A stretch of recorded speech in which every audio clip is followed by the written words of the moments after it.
Hi everybody, welcome back to JJLM's World, and today we're going to talk about the top 10 tips for losing weight. So I know it's the beginning of the year and everyone's looking to shed some of those 2020 coronavirus pandemic pounds, even though we're still in the middle of it. And I want to give you my tips that I use to lose, about 40 pounds over the last 2 years. So back in January 2019, I weighed about around 215 pounds and I'm about 5'9". So I was a little bit overweight for my height.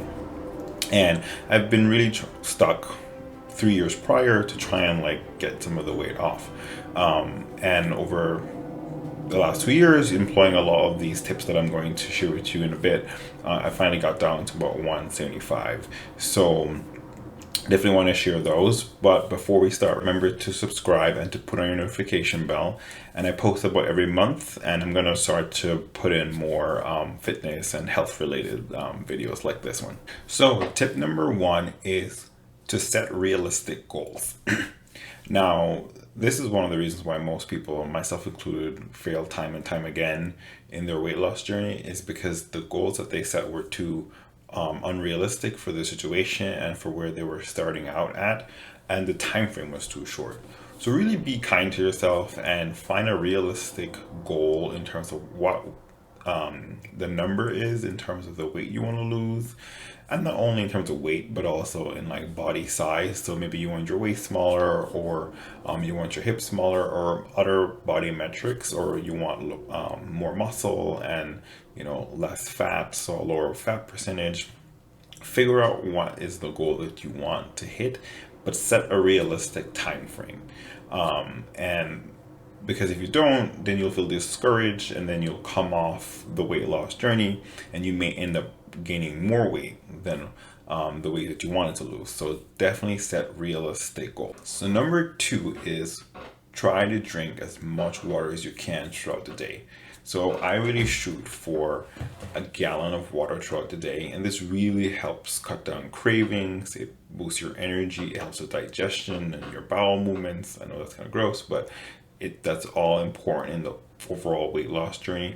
I bought one of these to kind of keep me on track of how much water I'm drinking per day, and it really does let you see sometimes if you're busy and you're doing a lot of work or with family and stuff like that, you only drink a little bit of water, and really you should be shooting for at least half of this per day. But try to finish the whole gallon per day, because it would really set you up to not have all those cravings that will come around once you start the weight loss process. Okay, so number three is to pick a day of the week, or it can be over a couple of days in the week, to plan your meals for that week and to meal prep. This is so important because you don't want to wake up one day of the week and don't have an idea what you're going to eat. So you really want to plan all your meals for the week and the food that you're going to eat for that week.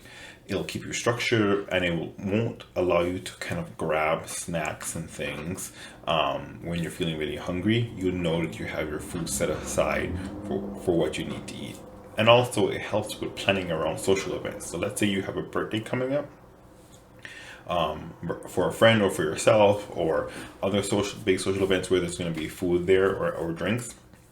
This can help you plan your other meals around that social event. So you may want to do a lighter breakfast the day of the social event, or have lighter foods the day before, the day after the social event.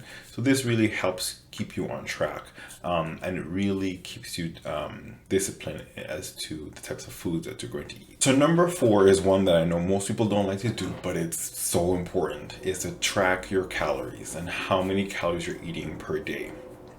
And the reason for this is because you can eat healthy food, fruits and vegetables, whole grain foods, lean meats, but you can still eat too much of it and not lose weight. So just because the food is healthy doesn't mean it's going to help you lose weight. It's still calories that you're consuming. So first thing you want to do is you want to figure out how many calories do you need to eat per week, to lose weight. Usually you have to be under 3,000 calories per week in order to lose close to a pound of fat per week. So that might be a bit too aggressive. So you may want to do half of that. So you want to be 1,500 calories lower than what you need. So you lose half a pound a week. That's a little bit healthier. So figure out how many calories you need to consume for the day and for the week. And once you figure that out, lower it to a reasonable amount, usually within, I would say, 10% lower than what you need to sustain your body. So let's say you need to, once you calculate 10% down, it's about 1,800 calories per day. And then every day you need to know how many calories you're consuming. So if you have a Snicker bar, you need to put that Snicker bar into your calorie count. And I use MyFitnessPal for this. That is the best thing because it keeps track of everything. You can use the barcode function to add the food into the app, and it just calculates right away how many calories in the serving size. And you don't need to be too specific in terms of like to the T how many calories you're eating per day, but you need to have an overall estimation. You need to know if that day you ate more calories than you needed, or you ate too little calories than you needed. And then that way it can allow you to see, let's say on your cheat day, you went a little overboard, you had too many slices of pizza, which is fine, and you went over like 500 calories over your limit. Then for the rest of the week, you need to find areas where you need to eat a little bit less to compensate for the fact that you ate a lot on Saturday. And then this way, it keeps you on track of your goal without really putting too much pressure when you have social events. So you can still enjoy yourself and live life. So this is kind of to keep you accountable, not to punish you, but really to really see what are you putting in your body day in and day out. Remember, you only have one of these, and you got to take care of it. So number 5 is along those lines. Also find one day and one meal during that day, not the whole day, but one meal during that day where you really get to enjoy the foods that you like. Be it if it's ice cream, if it's pizza, if it's burgers, if it's fries, find one day in the week. The reason for this is because it gives you a little bit of a reward, if you've been doing well for that week, gives you something to look forward to, makes food more of something to look forward to and to feel excited about, as opposed to a punishment. The weight loss shouldn't be a punishment. It should be something where you're looking, you're building a lifestyle and you're looking forward to the journey. And along the journey, you should have rest spots or cheat days or cheat meals, as people call them. So find one day out of the week where you get to enjoy some of the foods that you like. Now, in addition to that, for number 6, once you have a day of the week that you know that, okay, I'm going to use this day where I enjoy, a nice, cup of ice cream or a couple slices of pizza or burger and fries, preferably the day after. That's when you want to give your body a little bit of a rest in terms of digestion. So you want to focus on mainly eating fruits and vegetables for that day. So have a nice big salad, have some fruit, bananas, apples, oranges, that type of stuff. Really try not to eat too much starchy carbs or any meat or any dairy products if you can, or limit the amount. You keep it to a very small amount.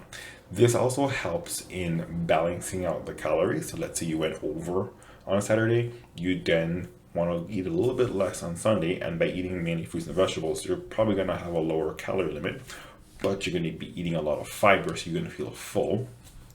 So it really balances out any sort of damage that you did the day before with, more processed food and probably higher fat, higher salt foods. So this is a great way to kind of like set yourself, to balance yourself from the day before where you had more calories or more unhealthy calories.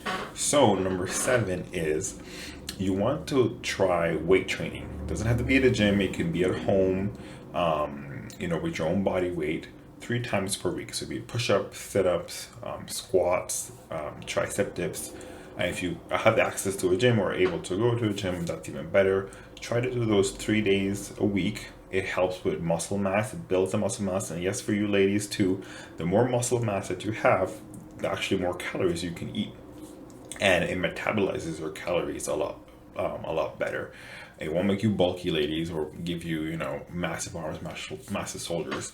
By incorporating weight training, it allows your body to metabolize your food for a lot longer afterwards too. So your body stays more metabolically active. So number 8, and this one I think is, apart from the calorie counting, is the other thing that really made a difference for me.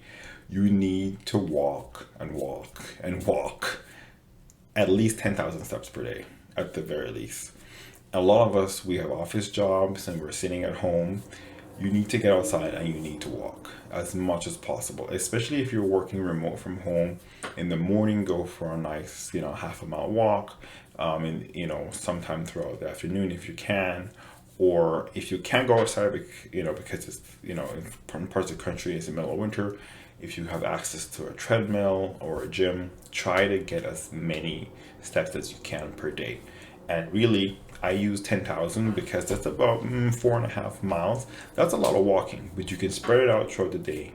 And that really keeps your body active. So you don't have to do ton of cardio, just walk. Walking is one of the most underrated and underestimated forms of exercise. It doesn't put a lot of pressure on your joints, but it keeps your body metabolically active. So definitely try to get those 10,000 steps in per day, and that really will make the difference. If you just diet well, and actually, if you, of all these 10 tips, if you just count your calories and you walk 10,000 steps a day, guarantee you're going to lose weight. So number 9, this one is not, it depends on who you are. Really, you should weigh yourself every day.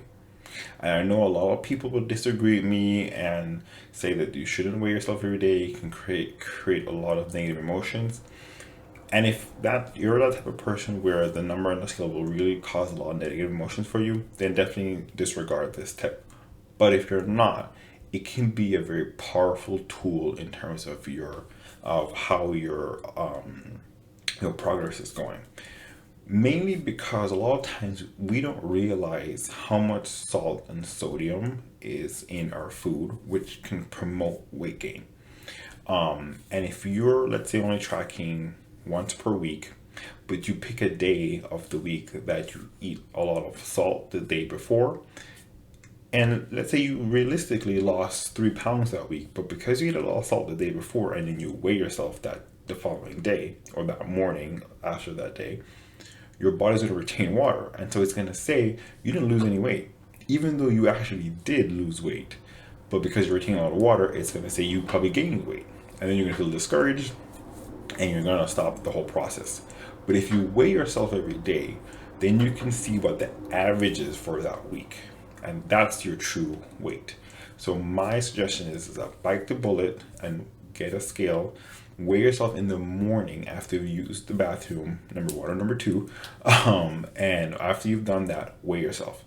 Then that way you can keep a good log as to how your weight is fluctuating throughout the week.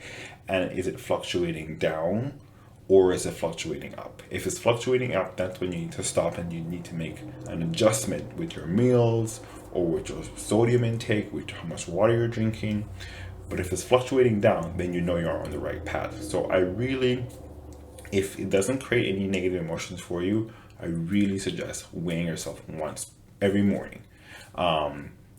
It's a great way to keep track. And I know that it can cause emotions for different people, but if you're not one of those persons, definitely utilize your scale every day. And number 10 is that if you have a sport or some sort of active activity that you like to do, incorporate that as a means of cardio. I hate cardio. I hate running. I hate going on a treadmill. I hate using elliptical and all that stuff. But I love playing tennis. So I use tennis as a way to really get my cardiovascular health up, and also to promote the overall weight loss and to push my calorie deficit. So if you like swimming, if you like hiking, if you like doing yoga, if you like playing basketball or soccer, incorporate those into your overall exercise. Just don't only use the gym. Really, the gym is only, in my belief, it really should only be for weight training, and use cardio through walking or through sports if you play sports. And if you don't play sports, if you like dancing, if you're part of a dance class, use find your cardio through other fun activities that you like to do. Just running on treadmill, if you like that, that's great, but I know a lot of people don't. So number 10 is find a fun activity that you like to do that you can incorporate your cardio in. Okay, guys, so that's my top 10 tips for weight loss. Hopefully it'll be helpful for you on your journey this year, to finally lose those 10 pounds, or to get started and to dramatically lose a lot of weight if you need to for health reasons. So if you have any other tips that you use, please drop them below in the comments. Or if you have any questions about some of these tips, you can drop them in the comments as well too. So like before, remember to subscribe and to put on your notification bell, and remember to never stop exploring.